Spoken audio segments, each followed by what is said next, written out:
अभी हमको किसी ने पत्र भेजा, हमको बहुत ठीक है, अच्छा है, उन्होंने अच्छे से लिखा। उन्होंने कहा कि हम आपकी कथाएं बहुत सुनते हैं और कई प्रश्नों के उत्तर आपकी कथा सुनने के बाद हमें मिल जाते हैं, लेकिन कभी कभी हमारा भजन में मन नहीं लगता। आप कारण बताओ। सुनील नाम है इनका, ये भारत में रहते हैं, सुनील हैं, उत्तर प्रदेश के रहने वाले हैं। इन्होंने कहा कभी कभी भजन में मन नहीं लगता। अयोध्या के निवासी हैं, राम जी की नगरी के हैं, नाम सुनील है, और कभी कभी इनका भजन में मन। बेटा पड़ोसन में तो नहीं लगाते मन, यार चेक करना तुम अपना। कोई बात नहीं, ये मजाक की बात है, पर उत्तर सुनो सुनील। आपने पूछा कभी कभी मन नहीं लगता, तुम कभी कभी देखना, बहुत भोजन करो, बहुत भोजन करो, पर कभी बुखार हो फिर खाना खाओ, भोजन में स्वाद नहीं आता। भोजन वही होता, स्वाद नहीं आता। कारण ताप में जीभ का स्वाद चला जाता है। जैसे ज्वर में जीभ का स्वाद चला जाता है, वैसे ही मन में विकार आ जाए तो भजन से मन चला जाता है। अब प्रश्न उठता है कि वो विकारों को मिटाएं कैसे? विकारों को मिटाने के लिए विचारों के देवता के चरण पकड़ो, जिसके विकार ठीक हो, विकार मुक्त हो, जो उनके चरण पकड़ो। भाई उजाला कहां मिलेगा? जो उजाले में हो वही तो उजाला में। देख कौन सकता? देखने का मतलब ये नहीं कि आप कहो हम तो देख पाते हैं। दो प्रकार से देखना होता है, एक आंखों से जगत को देखना होता, एक मन की आंखों से जगदीश को देखना होता है।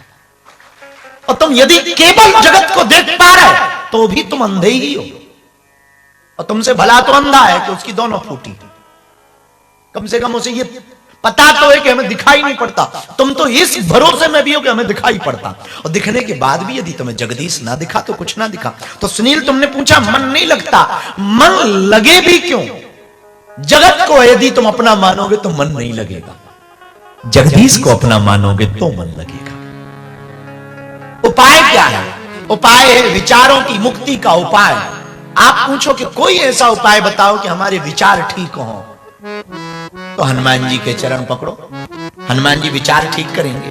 हाँ, कुमति निवार कुमति के संगे, कुमति निवार सुमति के संगे। हनुमान जी कुमति को मिटाने वाले, सुमति को जगाने वाले देवता हैं, जो कुमति को हटा देते। अच्छा कुमति क्या है? कुमति का मतलब बुरा ना मानना, जिसे परमात्मा में पत्थर दिखाई दे वो कुमति का मालिक है, और जिसे पत्थर में भी परमात्मा दिखाई दे वो सुमति का मालिक है। हमको किसी ने पूछा कि हमें भगवान दिखेगा क्या? हमने बहुत हंस के कहा कि बड़ा पागल है तुम। बोले आप ऐसा क्यों बोल रहे हैं? हमने कहा नहीं नहीं, हम तुम्हारा मजाक नहीं उड़ा रहे, पर तुम्हें परमात्मा नहीं दिखा? तो बोले आपको दिखा, हम तो रोज देखते हैं। अब वो बड़ा चौंका, बोले देखते हो तो हमें दिखाओ, हमका फिल्म थोड़ी है जो दिखाए। अरे देखने के लिए खुद देखना पड़ेगा, हमको दिखाई पड़ना। तो बोले बताओ कैसे दिखते हैं परमात्मा? हमने कहा हमने अपने माँ बाप को, गुरु को देखा, यही परमात्मा है। और जिसे नर में नारायण नहीं दिखा वो नारायण में तो नारायण देख नहीं सकता।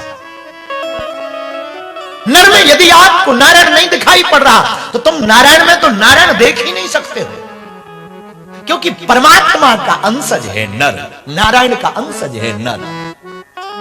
ये संसार जिसने बनाया, दुनिया बनाने वाले काहे को दुनिया बनाए,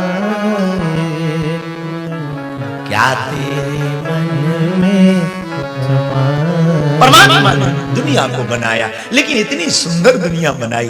विचार करो, इतने सुंदर कलर। अभी हम जब आ रहे थे तो भैया भी बैठे थे, गाड़ी चला रहे थे, बहुत अच्छे से बातें हम करते हुए एक बात उन्होंने कही, बोली यहाँ के डेजर्ट्स बहुत अच्छे हैं, आपको कभी समय मिले तो ले जाएंगे। तो हम कभी गए तो नहीं, पर टीवी पे देखा। एक बार दुबई गए, थोड़ा सा गए, टीवी पे देखा, मोबाइल पे देखा, कभी कभी देखा। तो आपने कहा कि यहाँ की बरसात बड़ी अच्छी है, और हम बारिश के पीछे पीछे जाते हैं। उनका बहुत अच्छा है। तो हम विचार करने लगे, उस वक्त आपको तो कुछ नहीं कहा, हम विचार करने लगे, जिसने बताओ कितनी अद्भुत लीला कर दी। इतनी रेगिस्तान में भी बड़े बड़े पर्वत दे दिए, फिर बीच बीच में बारिश का आनंद दे दिया। कितना अद्भुत है परमात्मा, कितनी सौंदर्य से भरपूर है प्रकृति। परमात्मा की बनाई हुई रचना इतनी सुंदर है तो परमात्मा कितना सुंदर नहीं होगा, वो कितना प्रिय नहीं होगा। और कभी कभी आप मीठा खा करके चाय पीना, चाय फीकी लगेगी। मिठाई खा के चाय पीना, चाय फीकी लगेगी। जब तक आप केवल चाय पियोगे तो चाय मीठी लगेगी, मीठी चाय पीना तो केवल चाय, लेकिन मीठा खा करके चाय पीना तो चाय फीकी लगेगी। उसी प्रकार जब तक तुम जगत को देखोगे तो केवल जगत सुंदर लगेगा, जिस दिन उसको देख लोगे ये फीका लगेगा। सिद्धांत है। तो मेरे प्रिय जनों, मन के विकारों को मिटाने के लिए एक उपाय है। कुमति कौन? जिसे परमात्मा में पत्थर दिखाई दे वो कुमति का मालिक है, जिसे पत्थर में परमात्मा दिखाई दे वो सुमति का मालिक है। हमारे हनुमान जी कुमति सुमति के महावीर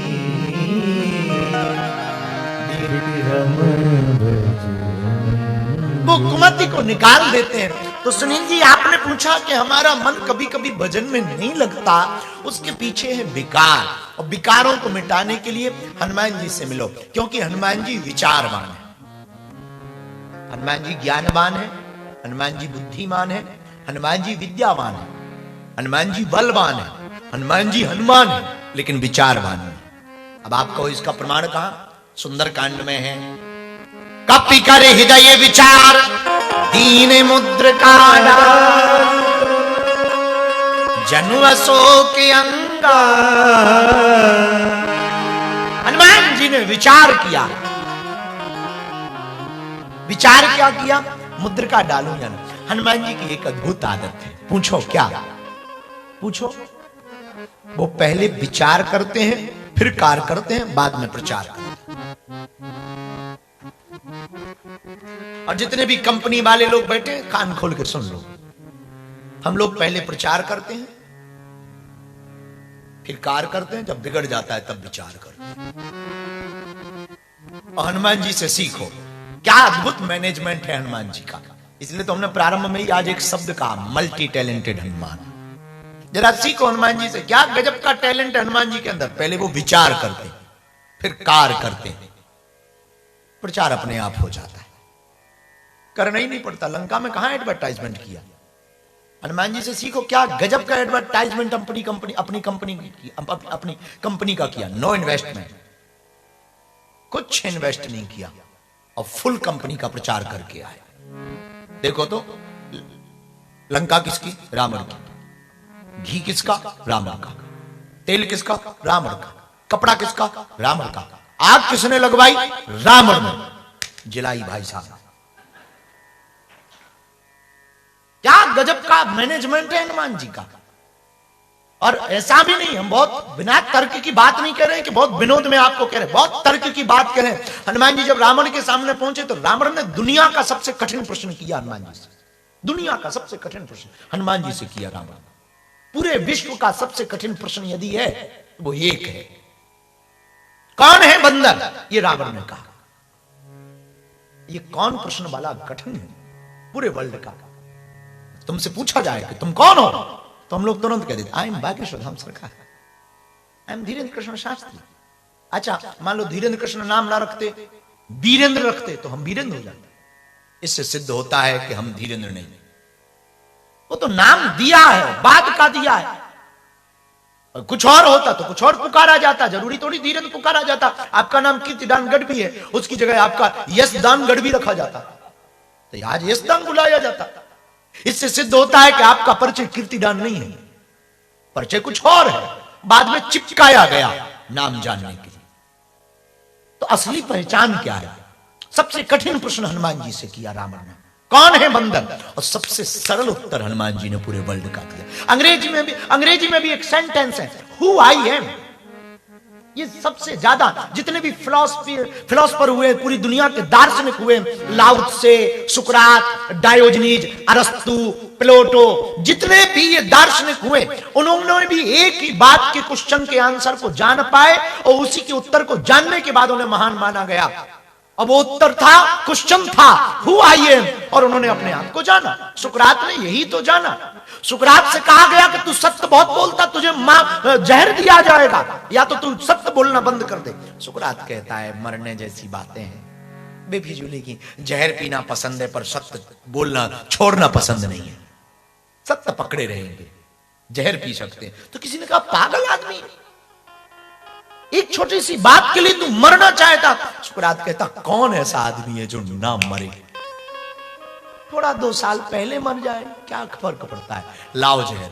और जब जहर पीसा गया राजा के कहने पर, और सुकरात को जहर दिया गया, और जब पीसा गया तो बाकी मित्रों ने जहर पीसने वाले को पैसा दिया कि थोड़ा लेट करना, ताकि और ऐसा आदमी तो बहुत ऊंचा आदमी है, थोड़ी देर और जिंदा रह ले। तो सुकरात बीच में ही उठ के गया कि बहुत देर हो गई, ला जहर। तो जहर पीसने वाला बड़ा चौंका, बोले पहली बार ऐसा आदमी देखा है जिसको जहर पिलाना हो। वो कह रहा थोड़ा जल्दी कर। ये तो वही वाली बात हो गई, कहीं पेट्रोल पंप पे लंबी लाइन लगी, हो गए तो थोड़ा जल्दी कर भाई, और तू जहर के लिए। तब सुकरात कहता है जी के तो देख लिया, जरा मर के भी चेक करना है कैसा लगता है। पहुंचा हुआ आदमी तो ऐसा होता है जो बुद्धित्व का प्राप्ति कर जाता, जो इनलाइटेड हो जाता, जो ये क्वेश्चन का आंसर जान जाता, हु आई एम, मैं कौन हूं, वो तो फिर ऊंचा ही हो जाता है।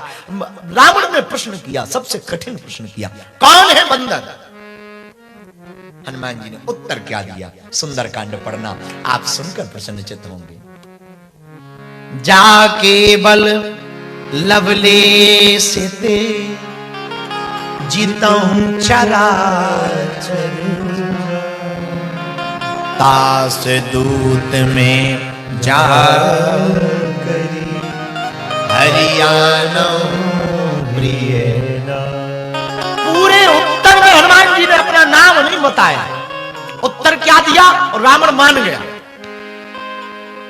रावण कहता कौन हो तुम। हनुमान जी कहते जिसके बल के प्रताप से तूने पूरे विश्व को जीता है, जिसके बल के प्रताप से रावण रावण बना है, जिसके बल के प्रताप से तेरी भुजाओं में बल आया है, जिनके बल के प्रताप से रावण तुझे जीतने का सौभाग्य मिला, उन्हीं प्रभु उसी ब्रह्म के हम दूत हैं जिनकी पत्नी का हरण करके तुम लाए। नाम राम जी का भी नहीं लिया और अपना भी नहीं लिया, ना राम जी का नाम लिया ना अपना नाम लिया, और बात पूरी कह दी मैं उसी का दूं। इसीलिए रावण को विद्वान कहा, हनुमान जी को विद्यावान कहा। विद्वान और विद्यावान में अंतर देखा जाए मेरे प्रियजनों, एक ही अंतर है। विद्वान कौन, जो केवल नॉलेज जान ले, ज्ञान जान ले, वो विद्वान है। लेकिन जो विद्वत्ता के साथ साथ उस ब्रह्म के बारे में जान ले और विनम्रता को जीवन में धारण कर ले, वो विद्यावान है। विद्वत्ता बहुत लोगों के पास है, नॉलेज बहुत लोगों के पास है, लेकिन सरलता नहीं। और विद्वत्ता पाना बड़ी बात नहीं है, नॉलेज का पाना बड़ी बात नहीं है, विनम्रता जीवन में उतारना बहुत बड़ी बात है। हनुमान जी महाराज अद्भुत हैं, हनुमान जी विनम्र भी हैं और हनुमान जी विद्यावान भी हैं। इसलिए तो गोस्वामी जी ने लिखा विद्यावान गुणी अति चातुर, विद्यावान गुणी अति चातुर, राम कार्य करने को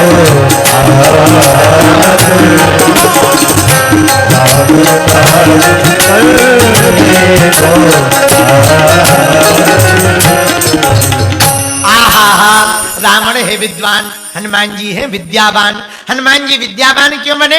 क्योंकि हनुमान जी कुमति निवार, सुमति के संगी महावीर। हनुमान जी कुमति को मिटाते हैं, सुमति को जगाते, इसलिए वीर बजरंगबली विद्वान नहीं है, विद्यावान। अच्छा, विद्यावान और विद्वान में अंतर क्या? दूसरा अंतर